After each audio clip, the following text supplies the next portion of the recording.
الحمد للہ وحدہ والصلاة والسلام علی من لا نبی بعد اما بعد فاعوذ باللہ من الشیطان الرجیم بسم اللہ الرحمن الرحیم قال اللہ تبارک و تعالی فی الکلام المجید والفرقان الحمید ان اللہ وملائکتہ یصلون علی النبی یا ایھا الذین آمنوا صلوا علیہ وسلموا تسلیما اللہم صل علی سیدنا واصحاب سیدنا و نبینا و مولانا محمد صلاۃ و سلام علیک یا سیدی یا رسول اللہ وعلی آلک و اصحابک یا خاتم النبیین۔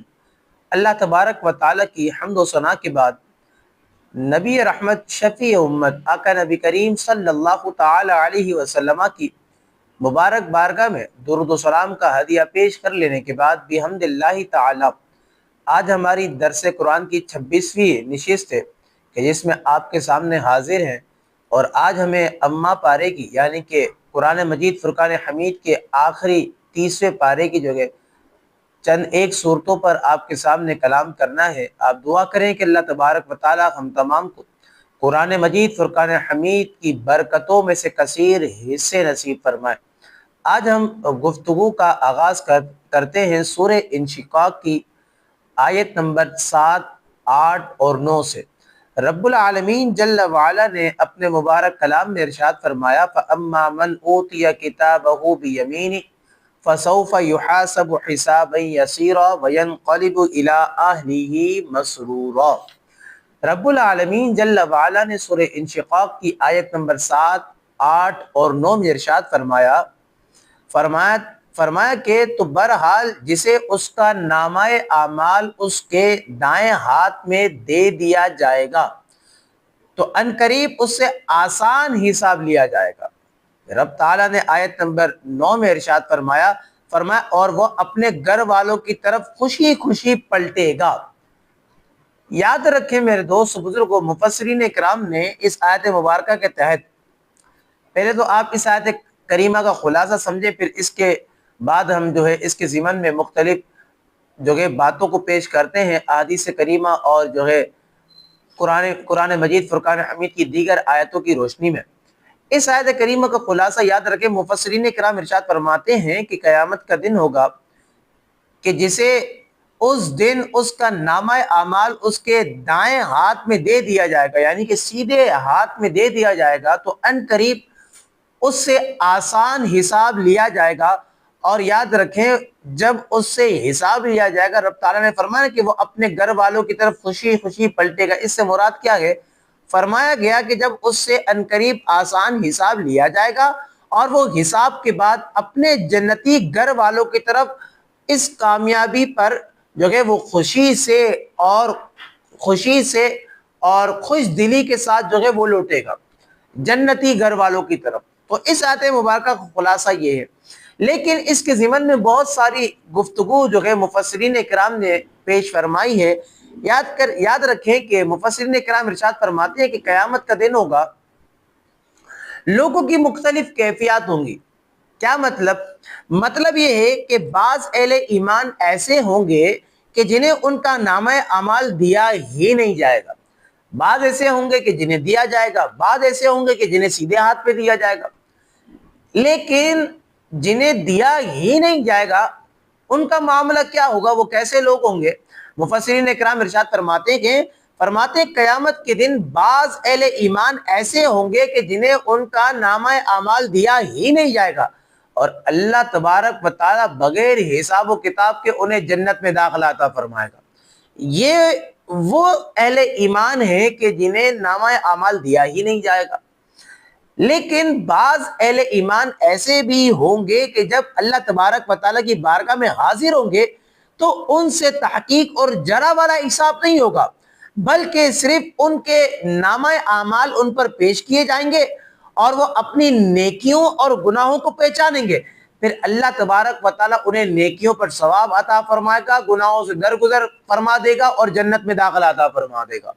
تو بعض ایسے اہل ایمان ہوں گے کہ جنہیں نامہ اعمال بھی دیا جائے گا، لیکن اللہ تبارک و تعالیٰ ان سے آسان کر کے حساب و کتاب لے گا، اور آیت کریمہ میں یہی جو ہے آسان حساب سے مراد یہی وہ لوگ ہیں جن کا تذکرہ میں نے آپ کے سامنے کیا۔ لیکن یہاں پر یاد رکھیں مفسرین اکرام ارشاد فرماتے ہیں کہ قیامت کے دن بعض اہل ایمان ایسے ہوں گے کہ جب وہ اللہ کی بارگاہ میں حاضر ہوں گے، جب وہ اللہ کی بارگاہ میں پیش ہوں گے تو ان کے ہر عمل کی پوچھ گچھ ہوگی، ان کے ہر عمل پر رب کی طرف سے جو ہے وہ پوچھ گچھ کی جائے گی۔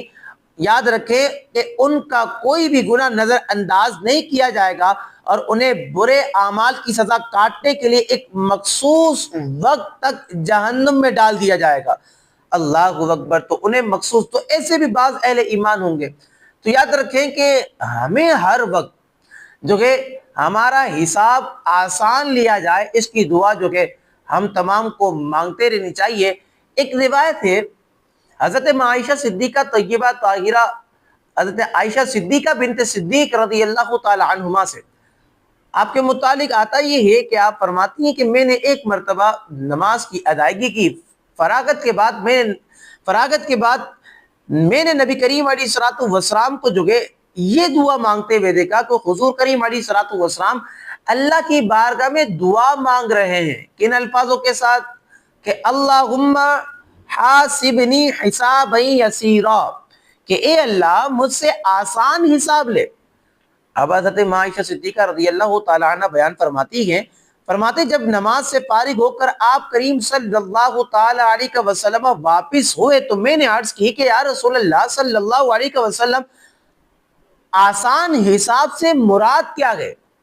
تو نبی رحمت صلی اللہ تعالیٰ علیہ وسلم نے ارشاد فرمایا کہ آسان حساب سے مراد یہ ہے کہ بس بندے کو اس کے نامہ اعمال دکھا دیے جائیں اور اللہ تبارک و تعالیٰ اس کے گناہوں کو نظر انداز کر دے اور اسے اس کی نیکیوں پر ثواب دے کر جنت میں داخلہ عطا فرما دے۔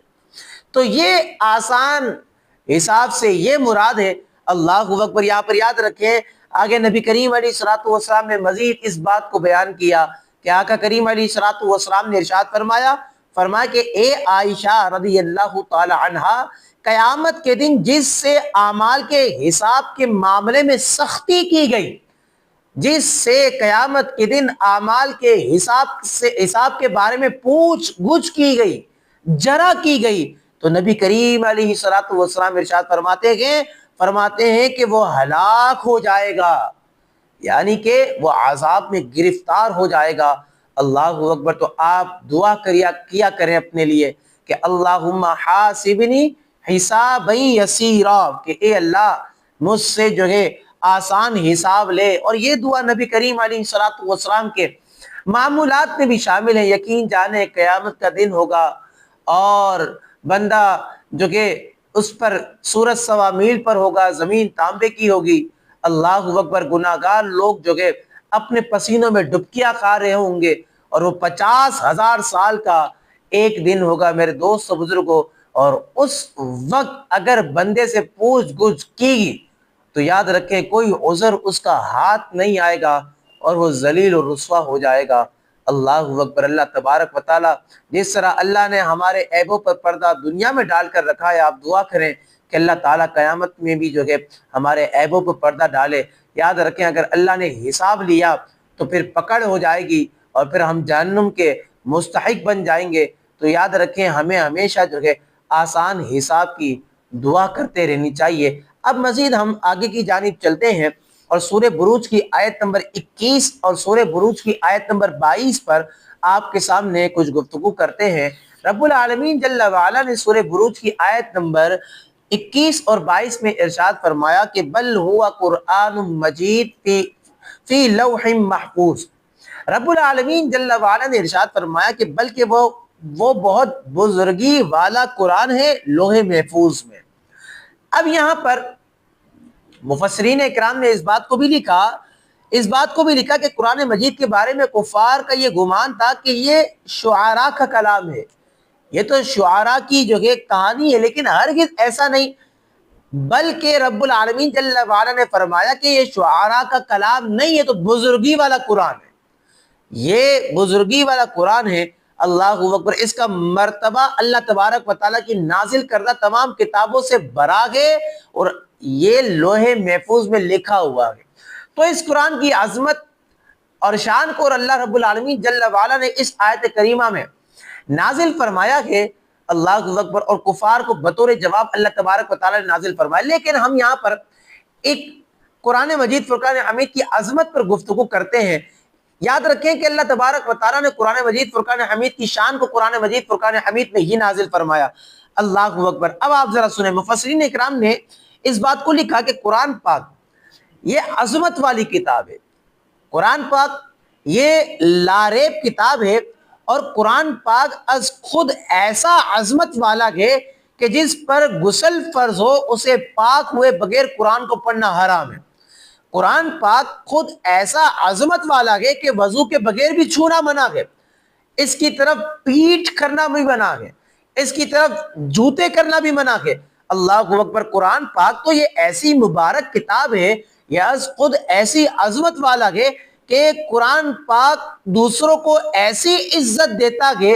اللہ اکبر۔ اب کیسی عزت دیتا ہے آپ کو ذرا اس بات کو سننا ہے اور اپنے دل و دماغ میں بٹھانا ہے کہ قرآن پاک ایک تو عظمت والا ہے، ایک تو عزت والا ہے، لیکن دوسروں کو بھی عظمت اور عزت دیتا ہے۔ وہ کیسے؟